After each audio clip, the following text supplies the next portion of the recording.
बुद्ध की कहानियाँ हमारे जीवन से जुड़ी हुई कहानियाँ हैं और आज भी हमारा मार्गदर्शन करती हैं। यही कारण है कि हिंदी में बुद्ध की कहानियाँ बेहद लोकप्रिय हैं। इसी मकसद से हम आपके लिए बुद्ध की एक लोकप्रिय कहानी लेकर आए हैं। यह हम सबके जीवन से जुड़ी हुई कहानी है। हमें उम्मीद है कि गौतम बुद्ध की यह कहानी आपको ज़रूर पसंद आएगी। यदि यह कहानी पसंद आए तो वीडियो को लाइक करें, साथ ही साथ चैनल को भी सब्सक्राइब कर लें। बढ़ते हैं वीडियो की तरफ। एक बार की बात है, महात्मा बुद्ध के शिष्य आनंद कहीं जा रहे थे। रास्ते में उन्होंने देखा कि एक अधेड़ व्यक्ति एक चट्टान पर बैठकर रो रहा है। वे उसके पास गए और बोले, क्या बात है वत्स, तुम कौन हो और क्यों रो रहे हो? आनंद की बात सुनकर उस व्यक्ति की सिसकियां थम गईं। वह अपने आंसू पोंछता हुआ बोला, मैं पास के गांव का रहने वाला एक बदनसीब व्यापारी हूँ। मैं जो भी काम करता हूँ वह बिगड़ जाता है। व्यापार के चक्कर में मैंने अपनी पत्नी के गहने गंवा दिए। मैंने अपने परिवार को भी खो दिया। यहाँ तक कि मेरा घर भी गिरवी पड़ा हुआ है। मुझे लगता है कि मैं किसी काम का नहीं हूँ। मेरी किस्मत ही खराब है। उसकी बात सुनकर आनंद बोले, तुमसे किसने कहा वत्स कि तुम्हारी किस्मत खराब है? जरा मैं भी तो जानूं कि तुम्हारी किस्मत में कितनी खराबी है। वह व्यक्ति बोला, पहले मैं खेती करता था, पर हर साल उसमें घाटा होता था। कभी सूखा पड़ जाता तो कभी ज़्यादा बारिश होने के कारण फसल बर्बाद हो जाती। इससे परेशान होकर मैंने व्यापार करने का निश्चय किया। मैंने पत्नी के गहने बेचकर अपना व्यापार शुरू किया, लेकिन मेरा व्यापार नहीं चला। शुरू में परिवार वालों ने मेरा साथ दिया, लेकिन जैसे जैसे मुझे नुकसान होने लगा, मेरे परिवार वाले भी मुझे छोड़कर दूर हो गए। मैं यह सब उनके लिए ही कर रहा था, लेकिन अब वे लोग मुझे देखकर नजरें फेर लेते हैं। मुझे ही मेरे परिवार की दुर्दशा का जिम्मेदार ठहराते हैं। उस व्यक्ति ने एक लंबी सांस ली और फिर बोला, मेरा एक मित्र है, उसने भी मेरे साथ अपना व्यापार शुरू किया था। उसका व्यापार अच्छा चल रहा है। वह जब भी मेरे घर आता है तो अपनी सफलता की कहानी सुनाता है। उसकी बातें सुनकर मेरे घर वाले भी कहते हैं कि उसे देख और कुछ सीख। हमें तो लगता है कि तेरे बस का कुछ भी नहीं है। उन लोगों की बातें सुन सुनकर अब मुझे भी लगने लगा है कि शायद मेरे बस का कुछ भी नहीं है। अब तो मुझे अपना जीवन ही व्यर्थ लगने लगा है। मेरे मन में ख्याल आता है कि अपना जीवन समाप्त कर लूं। मैं यहाँ आया भी इसी इरादे से था, लेकिन हिम्मत नहीं कर पाया, इसलिए यहाँ एकांत में बैठा हुआ विलाप कर रहा था। आनंद बोले, ओह, तो ये बात है। वैसे क्या तुम इसके अलावा कुछ और भी कहना चाहते हो? उनकी बात सुनकर वह व्यक्ति बोला, एक और हर काम खराब हो जाता है, दूसरी ओर एक मित्र है जो हर समय मुझे नीचा दिखाने का प्रयत्न करता रहता है। मुझे समझ में ही नहीं आता कि मैं क्या करूं। आनंद बोले, क्या तुम अपने मित्र की बातें सुनकर दुखी हो जाते हो? हाँ, मैं उसकी बातें सुनकर स्वयं दुखी हो जाता हूँ, उसने ऐसा जवाब दिया।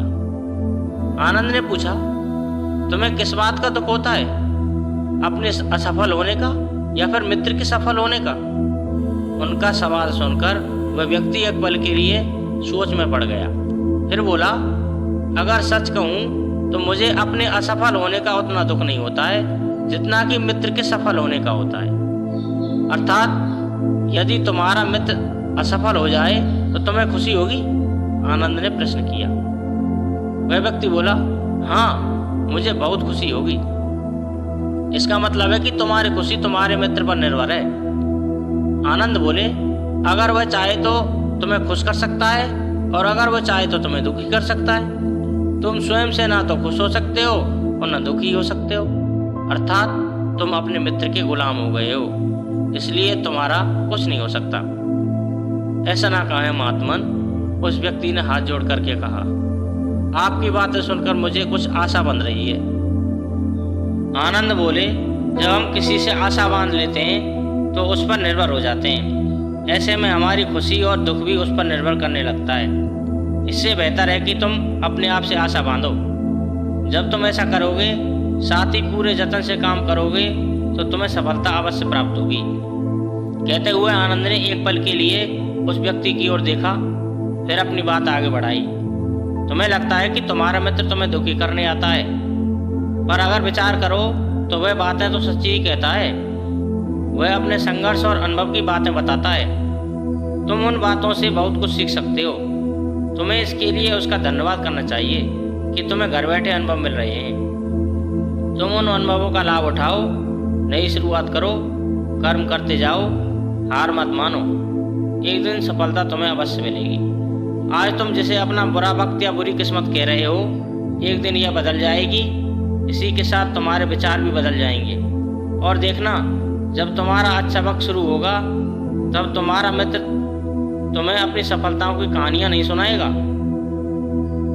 तब वह अपनी असफलताओं की बातें बताएगा, ताकि तुम उसकी बातें सुनकर भ्रमित हो जाओ, तुम्हारा आत्मविश्वास हिल जाए और तुम गलत कार्य का निर्णय ले सको। लेकिन उस समय भी तुम्हें अपनी बुद्धि का प्रयोग करना होगा। तुम्हारा मित्र जैसे आज तुम्हें दुखी करने आता है, उसी तरह उस समय भी वह दुखी करने आएगा, क्योंकि जिस तरह उसे दुखी देखकर तुम्हें मजा आता है, उसी तरह उसे भी तुम्हें दुखी देखने में उतना ही मजा आता है। वह व्यक्ति बोला, आपने सही कहा, लेकिन मेरा सबसे बड़ा दुख यह है कि मेरे परिवार के लोग भी इसमें शामिल हैं। वास्तव में मैं तो अपने परिवार के लिए अच्छा करना चाहता हूँ, लेकिन वे लोग मेरी बात समझते ही नहीं हैं। वे भी मुझे गलत कहते हैं। अब तो वे मेरे साथ भी नहीं हैं। आनंद बोले, मैं सब समझ गया। तुम सांत्वना चाहते हो। वास्तव में इस दुनिया में सभी लोग सांत्वना चाहते हैं। हम चाहते हैं कि हम जब भी कुछ करें तो लोग हमारी प्रशंसा करें, लेकिन आमतौर से ऐसा नहीं होता, इसलिए हम दुखी हो जाते हैं। हमें लगता है कि हमारे मित्र, परिवार वाले सब मतलबी हैं, लेकिन तुम अगर किसी को अपना परिवार मानते हो और उसके लिए कुछ करना भी चाहते हो, तो तुम्हें ऐसा क्यों लगता है कि तुम दूसरों के लिए कुछ कर रहे हो? वास्तव में तुम अपनी खुशी के लिए ही कर रहे हो। इसलिए परिवार के लिए कुछ करना वास्तव में अपने लिए ही करना होता है। लेकिन अगर ऐसा करते समय तुम्हें लगता है कि तुम दूसरों के लिए कर रहे हो, तो तुम दुखी रहोगे। और अगर तुम्हें लगता है कि तुम अपने लिए कर रहे हो, तो तुम खुश रहोगे, क्योंकि जब तुम अपने लिए कुछ काम करते हो, अच्छा करते हो या अच्छा करना चाहते हो, तब तुम्हें सांत्वना की जरूरत नहीं पड़ती। आनंद की बातें सुनकर उस व्यक्ति के चेहरे के भाव बदल गए। वह बोला, आप सही कह रहे हैं, मैं समझ गया हूँ। अब तक मेरी किस्मत खराब थी, इसलिए कि वह दूसरों के हाथ में थी। अब मैं अपनी किस्मत को अपने हाथ में रखूँगा। मैं फिर से प्रयत्न करूँगा, पूरे मन से काम करूँगा, और जब तक सफलता नहीं मिल जाती, चैन से नहीं बैठूँगा। उस व्यक्ति की बात सुनकर आनंद मुस्कुराए और उसे एक छोटी सी डिबिया देते हुए बोले, इस डिबिया को हमेशा अपने पास रखना। इसमें एक ऐसा राज है जो तुम्हें बड़े से बड़े दुख से बाहर निकाल देगा, लेकिन इसे तभी खोलना जब तुम्हारे जीवन में कोई रास्ता न सुझाई दे। तुम्हें लगे कि सब व्यर्थ है, यह दुनिया व्यर्थ है और यहाँ रहना भी व्यर्थ है। उस व्यक्ति ने आनंद को धन्यवाद दिया और डिबिया को लेकर चला गया। उसे नए उत्साह के साथ फिर से अपना काम व्यापार शुरू कर दिया। उसका व्यापार चल निकला। अपनी मेहनत और लगन के बल पर वह एक बड़ा व्यापारी बन गया। परिवार वाले भी उसके साथ आ गए। उसका जीवन हंसी खुशी बीतने लगा। अब वह भूतकाल का रोना छोड़ चुका था।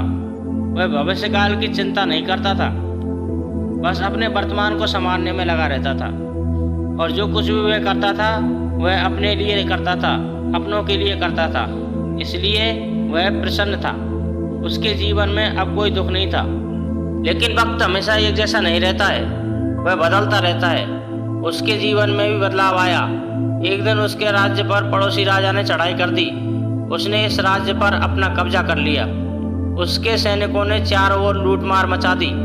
उन्होंने व्यापारी का सारा धन लूट लिया। उसके घर में आग लगा दी। जान बचाने के लिए उसे अपने परिवार के साथ वहां से भागना पड़ा। वह व्यक्ति अपने परिवार के साथ कई दिनों तक इधर उधर भटकता रहा। वह दाने दाने को मोहताज हो गया। उसका बच्चा बीमार हो गया। इलाज के अभाव में वह तड़पने लगा। यह देखकर उसका हृदय चीत्कार कर उठा। वह कैसे अपने बच्चे का इलाज कराए? उसके पास तो खाने के लिए भी पैसे नहीं थे। ऐसे में उसे एक बार फिर से निराशा ने घेर लिया। उसे लगने लगा कि उसका जीवन व्यर्थ है, सारी दुनिया व्यर्थ है, किसी भी बात का कोई मतलब नहीं है।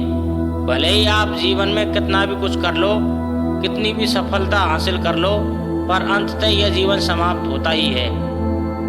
तो फिर ऐसे में जीवित रहने का क्या फायदा? इससे तो अच्छा है कि वह अपना जीवन समाप्त कर ले।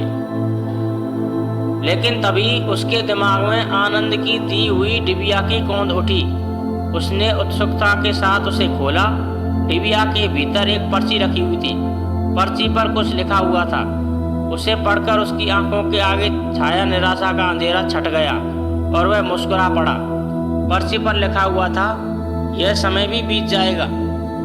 उसने डिबिया को अपनी मुट्ठी में भींच लिया और एक नई शुरुआत के लिए उठ खड़ा हुआ। दोस्तों, अगर आप ऐसी ही परिस्थिति से गुजर रहे हैं तो निराश न हो। अपने अतीत पर शोक मत करें, ना ही भविष्य की चिंता करें। अपने वर्तमान को जिएं और उसे बेहतर बनाने के लिए सच्चे मन से प्रयत्न करें। यकीन जानें, जल्दी ही आपकी किस्मत में बदलाव आ जाएगा। तो दोस्तों, कैसी लगी वीडियो कमेंट में ज़रूर बताएं। मिलते हैं अगली वीडियो में। तब तक के लिए नमस्कार। जय जय श्री राधे, जय जय श्री श्याम।